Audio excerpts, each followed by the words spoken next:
Hello and welcome to the garden. Well, in a bit of a change from recent videos where we've had lots of moody weather, it is a glorious day here, and yeah, you've got to be a bit careful on a day like today because in the greenhouse and in the propagators in particular, the temperatures can go through the roof. And I've taken the lids off of the propagators. I've got one of the windows open and the doors open. The vent at the end is open. The air temperature outside, actually it's pretty warm today, but in the enclosed environment of a propagator or a greenhouse, these plants here would be crispy by now. So they do take a bit of looking after. The propagators are such a big advantage when the temperatures are low, but as soon as the sun comes out, they can wipe out your entire collection of seedlings if you're not careful. So yeah, glorious day, really hot in here. Just a quick job today. I'm going to start a few of my cucurbits. I'm going to leave the melons for a while because they go in the cold frames, and their frames aren't ready and won't be for some time, but they don't want to be started too early. I don't want to be planting those out at the end of April or something like that. I want to be well into May when the temperatures are a bit warmer and the plants will be happier. So I'm just going to start off some summer squash and cucumber, and of course I mostly grow open pollinated sorts here, but last year I put in sorry, that's the geese making a racket. I put in a hybrid cucumber and it was Carmen, and I'm going to grow it again this year. Now, for one particular reason, with the old-fashioned open pollinated glasshouse cucumbers, really speaking, you've got to pick off all the male flowers, and it's a bit of a faff, and if you miss it for a day or two, all the male flowers are out, and you don't want them to get pollinated. The fruit, they certainly become seedy, but they can also be a bit bitter. In my experience, bitterness hasn't been a problem, but the fruit will become seedy and the quality's not as good as if you've picked off all the male flowers. So that's a bit of a job, and I inevitably leave it for a while and then come back and find that it's absolutely covered and all of the fruit are getting pollinated. So just for that reason, because I do love those old varieties, but just for that reason, I'm saving myself a little bit of trouble, and I'm going to sow this Carmen again. It gives great big fruits, the sort that I like anyway, because I often grow telegraph. It produces a pretty big fruit. Everything about Carmen last year was absolutely superb. Vigorous, healthy plants, immensely productive. I mean, more cucumbers than we can eat off of a couple of plants. The fruit are good quality. Everything about it is great, except possibly the flavour is not quite as good as some of the older varieties. And I mean, that's what you expect. What is this modern variety bred for?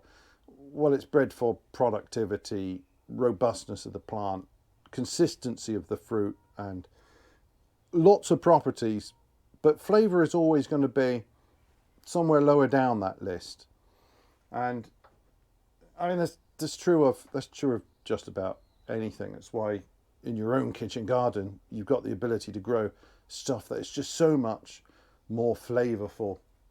And it is true, I think, with this cucumber, it's not as well flavoured as some of the older varieties. On the other hand, all of those other properties they're good, and they are good quality fruit. So yeah, I know I don't really like hybrid seed, but I am going to sow that one again because it did so well last year. What else am I sowing? I've got some old seed of the curvy fellow, the Tromba di Albenga. It's a funny little summer squash, that. Very nice, more closely related to a butternut than a courgette. Different sort of flavour, but I like that a lot. Now, this is old seed. I've been sowing from this for a couple of years, so I will probably sow a few more of these just in case the germination is a bit ropey. doesn't matter if it is, I've got my value from that pack already. And the last one is a courgette, and this is Verde di Milano, one of a great many Italian courgette varieties. I've been growing for some years now, Striato di Napoli. I got a pack of seeds from Seeds of Italy, and of course it's jam-packed full of seed, and I still haven't used it all, but I just fancy a change this year, so I will grow that courgette from Milan, and I'm sure that's a nice one. I'm pretty sure I've grown that one before. And yeah, that's it. Just 3 of the cucurbits today. Now, I've got my usual sort of compost blend, but I'm making one change. I am putting in a little bit of horticultural grit, because the one thing you don't want with cucumbers, melons, courgettes, squash of any kind, that family, you don't want them sat in soggy compost. I want to make sure there is good drainage here. So let's get on with it. So I'm not sure how much of this I'm going to add yet. Oh, this is a very nice sort of mixed grit. Goes down to anything from sand to small little bits of grit like that. It's a suitable blend. I mean, it's horticultural grit. Buy it in a bag. It lasts quite a long time because you don't need a huge amount of it. I'm going to add more than that there. Yeah, that's probably about right. Now I've also added just a tiny amount of feed to this. I don't know whether I really needed to or not, but I have done that. But otherwise it's a blend of coir and a little bit of vermiculite and sieved multi-purpose. I could have just a little more vermiculite in that, perhaps. I don't want too much, but yeah,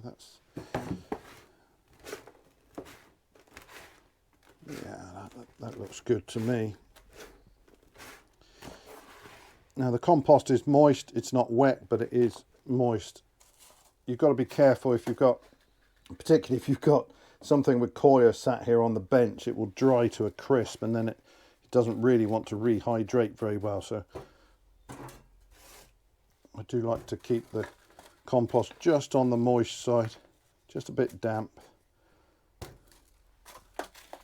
I don't want to have problems hydrating it when I'm sowing.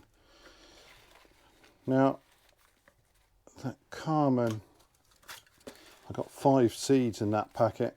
I only really need 2 plants, but I'm going to sow all 5 seeds.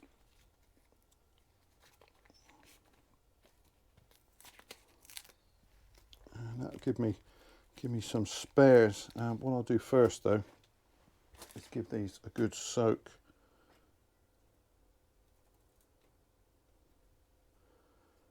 Now I want the compost nice and moist to start with. You want to rehydrate that seed casing, get it started. But after that, I'm going to be a bit careful not to water that too much. I don't want the compost to be soggy. This is maybe more important with the larger seeds, but I always plant them on their side. You can plant them vertically, actually. I have seen that done. They do fine, but I'm just going to push them down on their sides into the soil there. Not too deep.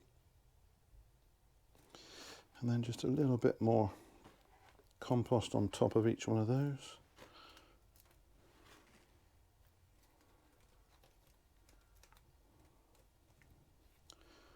And then I want to just make sure that seed gets nice and hydrated. Flooding the workbench. You can see how well that mixture drains. I mean, it goes straight through. There's a huge puddle underneath, but yeah, that should be absolutely fine. So I'll pop those into one of the propagators, and yeah, that's it. Should see those within a week or two, and hopefully we'll get some nice cucumbers and squash later in the year, I'm sure the cucumbers will do well, so long as they germinate. I think last year I sowed 5 and only 3 came up, so the same again would be absolutely fine. Quick label, and away they go.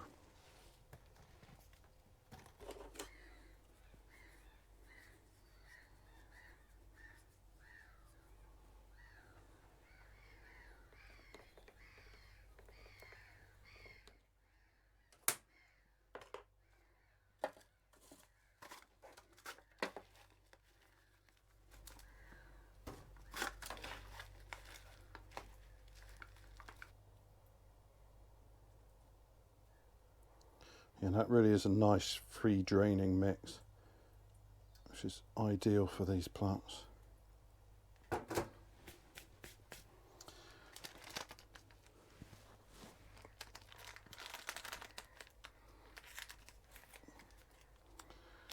So now for the courgettes, and I've got plenty of seed of these. These are not a hybrid variety. You tend to get a lot more seed in a pack. I'm going to put 2 in each one, and I will thin to the best looking seedling. In all likelihood, both of these will come up in each pot. But in case one pot is bare, I can always move one. But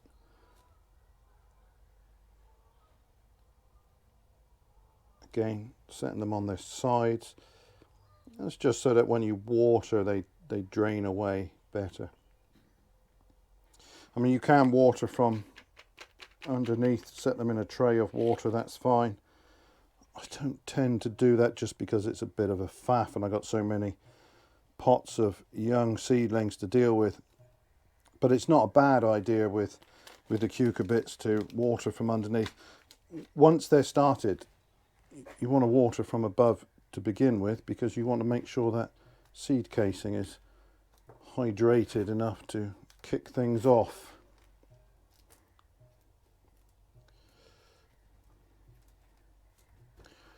And there we go.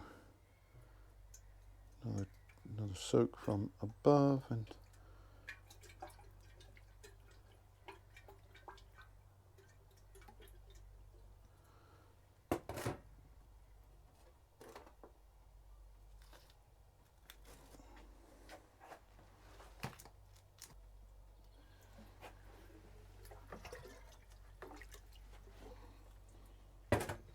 I keep a bucket of water there, that's rainwater, in the greenhouse, so it's not cold.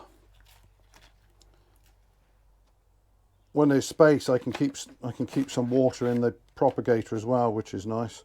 Oh, these, I thought I had a lot more seed of these. I have very few.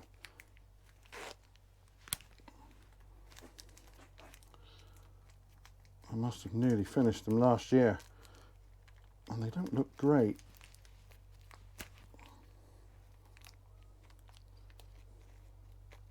Let's have a look. Well, that's no good.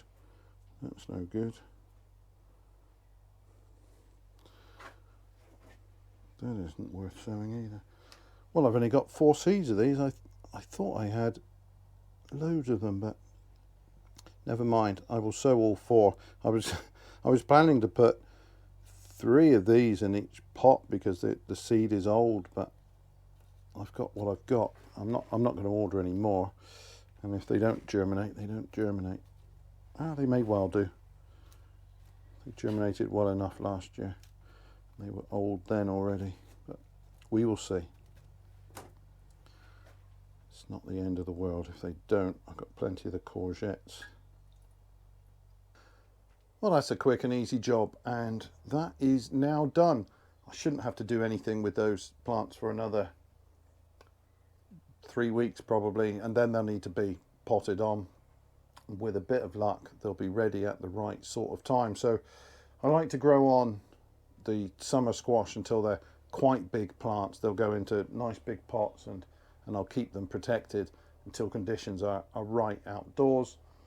The cucumbers, it all depends on the weather. I can get those in the greenhouse towards the end of April in a good season, or then could be up to the middle of May depending on how the weather goes. If it's like this at the end of April, that's when they'll be going in, but you do have to keep an eye on the weather and wait until conditions are right. Otherwise, I will be potting them on and keeping them going under cover, protected from the night chills. But anyway, that is all for this video. Thanks ever so much for watching, and bye for now.